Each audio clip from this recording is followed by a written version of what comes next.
Okay, I just wanted to shoot a short video of the new ribbon burner. I modified my forge. I had a 3-burner on here. Finally have made the move to a ribbon burner. Getting a nice heat in here. There's some other things. This forge, I've been running this forge for 2 or 3 years now. I finally built one that just wouldn't burn up like my other ones would. I just got tired of cheap forges, and this one has a pretty large capacity. I've got a movable door. I got a handle up here I can pull down, and it opens the front door. I'm not going to do it right now, but so I can run the front open if I need to. I'm also make blocks to go on the ends where I can end cap it and block it off. I just got through yesterday putting a fresh coat of HT100 ceramic coating on this. I swear by that stuff. It works so good. You can see I even paint the outside edges of the metal. This is all 1/4-inch plate, and I just run that all the way out and around. It just keeps that metal from deteriorating around the outside edge. I got these little deflector plates that get that heat to kind of roll on out, so it doesn't heat up anything up on top of the forge. This forge has been running about an hour, and I don't know if I can still touch the back center. Let me look. Yeah, it's just now getting where I don't really want to touch the back of that plate, but it insulates pretty well. I want to thank Mark Webb. I bought the burner from Mark. Mark makes a really nice burner. It has got uses a refractory. I don't know if you can see up in there or not. That refractory is about 2 inches thick with all the holes in it. I did put a new, I built this forge to use the hard fiber board I can get from Amazon to line it. It's got bricks in the bottom, but there's actually a refractory board underneath the bricks. You can see how thick this is. So there's 2-inch refractory, the hard board, and then the brick on top of that. And then what I do is I coat the brick with the HT100, and that HT100 really works well. And the biggest reason I went to this is I used to run 3-burner forge on here, on this forge, 3 burners, and I would run 7 pounds of propane. I'm running it right now, and I'm up to the same temp I used to be on, right at 2 pounds of propane. Well, that is a huge cost savings. It'll more than pay for itself. I got the burner, like I said, from Mark Webb in Franklin. Then I went out and I bought the fittings that I needed. I made up this fitting, this nipple here. I just made it up because I didn't have a way of threading. Put a union in it. Runs down to the blower. Got the blower on Amazon. Mark recommended it, and it works really good. It's not very expensive at all. It's all PVC down here. None of that PVC at the very bottom is glued. It's just stuck together and clamped on. And everything up here is threaded. I think that is glued right below the valve. But then got a union in here so I can disconnect and take it off. I've still got to put I'm going to put one support bar, which I've got laying right there. I'm going to weld it. I'm going to weld that support bar that's right there underneath this to here, just to give a little added support. No stress on the burner at that point. There's not really any on it now, but I want to make sure there's not any on there. But it's heating up really good. The blower's got a little noise to it, but really mostly you just hear the sound of the propane and air mixture coming out. But so far, real happy with it. I just got that piece of 1/2-inch bar stock in there. It's elevated above the floor just because I wanted to see how temp it got up to. It's doing fine, and it's working really good. So really happy with it. Hopefully, the only difference is now I just have to plug electrical in, but that's not drawing that much, and that blower can run 100% duty cycle, so that's not a problem. I've got my little forge on a roll around stand, runs off a 100-pound tank. But like I said, this will pay for itself in propane savings, so I'm looking forward to that. Not having as much propane costs. It's all, Mark did all the math work and everything for the 2-inch pipe.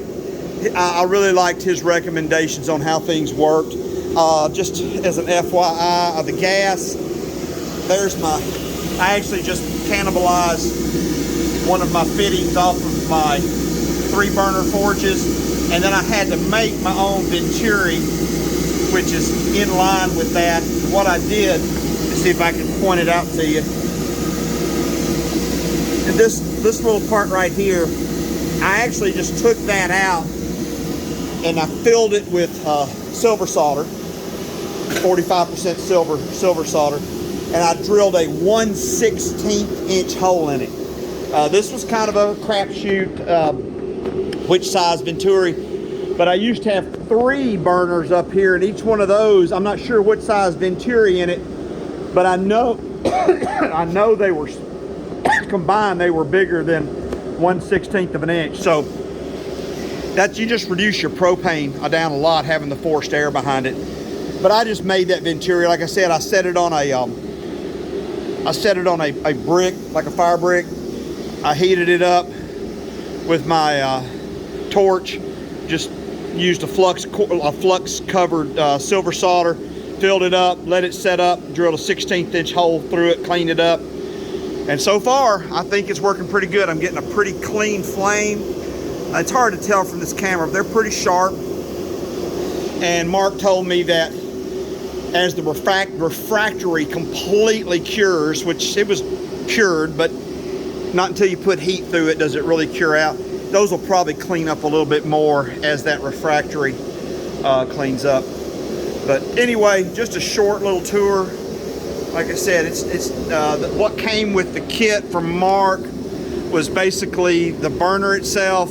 He does send you this little these pieces of metal here where you can modify your forge, put it on there, and then he sends these little pieces here. I just welded on to act as a stop, and then I've got these little screws, little bolts came with it. So you want to set that about 1/4 to 1/2 inch up into the upper part of your forge, and you can see mine is it's probably about 1/4, it's about 3/8 of an inch up inside my top hardboard that I used. I think I took my old one out. This is my old, and the only reason I had to replace this is as I was trying to put it together, I kind of did a little bit too much of a force down in there, and it just hung and broke. But that'd been in there for a couple of years. But this is the 2-inch block. This stuff works great. And if you put the HT100 on there, it gives you that ceramic coating that really protects it well. And it increases the efficiency of your forge. Some people say 30%, 20%. I don't know which, even that's supposed to use less propane. But I've been using HT100 for several years on multiple forges.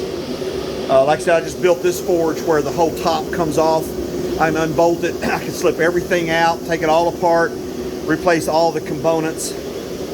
I think that one, I can buy enough off Amazon as far as the hardboard for less than 200 bucks. It's pretty cheap.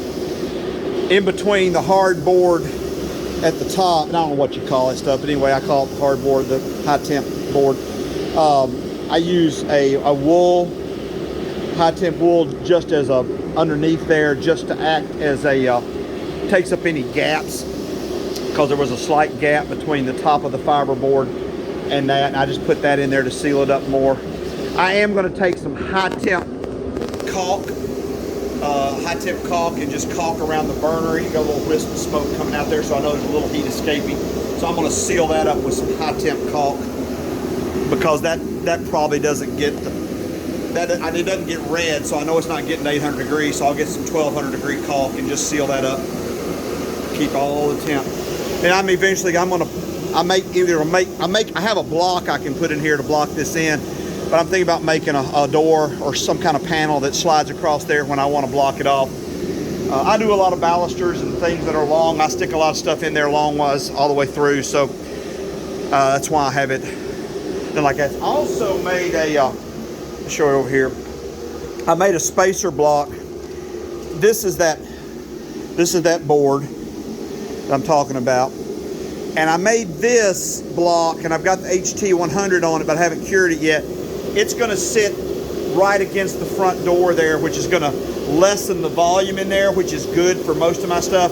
So the door itself has a piece of solid, 3/4 inch solid kiln block in it, like a brick.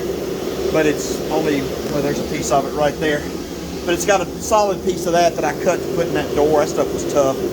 But I'm gonna lay, this part will lay in front of that, which will further reduce the interior dimension, which is good for most of everything that I want to do. And then I can always just raise the door and take it out when I don't need it in there to use the front door. But I don't use the front door very often. Probably less than 10% of the time do I ever open the front. So most of my work goes in and out of here. I built this kind of specific for my work, and most everything I do fits in and out of that hole. I think it's 4.5 by 6, something like that, that opening. But anyway, just a short little video. I want you to see how it's going. I also have got I'll be shooting another video. I've also purchased a induction forge, a US Solid brand induction forge, and one of their TIG coolers too. So I've got to hook, this is the next project I'm got to hook up. I've got my power source here, 50 amp, and I'll be hooking that up. When I get it up and running, I'll do another video on that. Those were just some improvements I did kind of toward the end of the year, some capital improvements in the shop, and just wanted to share them with you. And I hope y'all have a blessed day. I hope y'all had a good Christmas and a happy New Year. And God bless you. If you have any questions, I'll try to get to them in the comments. And you can always send me something there if you have a question about this. But real happy with it so far. And like I said, this is just the initial burn in. So I'm getting ready to shut it off, let her cool down. Then I put 2 coats on it. I'm probably gonna let her cool completely off. Put one more coat, I like to put about 3 coats of HT100. If you're not familiar with HT100, there it is right there, HT100. It comes in different sizes, and it's stuff can get pretty expensive, but there is a gentleman, Volcano, Mr. Volcano, I think they build forges. I found this on Amazon and bought it from them. I thought it was a great value. And you mix this is I think basically a pint. You mix that with 50% water, and you make it just makes like a real thin, like a paint, and then you brush it on into your forge. To me, this stuff is worth every penny that you pay for it, but you can pay too much for it. I think generally it's overpriced by a lot of people. So just wanted to share that with you, HT100. So and it took me 1 pint to coat all of this, which is all that, this side also, and my spacer block insulator I'm gonna put in there. So 1 can did that. The second coat I put on it, I had some left over. Of course, it didn't absorb as much, wasn't as much absorption. So the second coat and then the third coat should be about the same. So I'd say it's gonna take me 2.5 pints to put 3 coats on this forge. And this forge is about, I think it's 18 inches long. Inside, this outside wall to the other outside wall is about 18 inches. It generally heats up about a 16-inch working heat for me to use. This is my power hammer. So when I'm power hammering, I can usually work about 16 inches at a time. And be honest, for me, working 16 inches is about all I can work anyway before your heat's out, depending on the size stock you're using. And I'm generally working stuff 1 inch and smaller for the most part. I did forge some table legs the other day that were out 1.5 inches solid, and yeah, that's kind of my max, 1.5 inches. I guess I could do 2 if I had to, but I just don't have much of a call to do 2-inch solid. Anyway, you can check out my website, see what I do at joebrownblacksmith.com, joebrownblacksmith.com. And you can contact me through the website if you have any questions. And that's got my email and everything with it. But joebrownblacksmith.com, you can see the kind of work I do. I mainly do custom commission work for people's homes, residential and some commercial. I'm very customer driven and customer specific to their needs. So that's what I do a lot of that kind. That's the main majority of my work.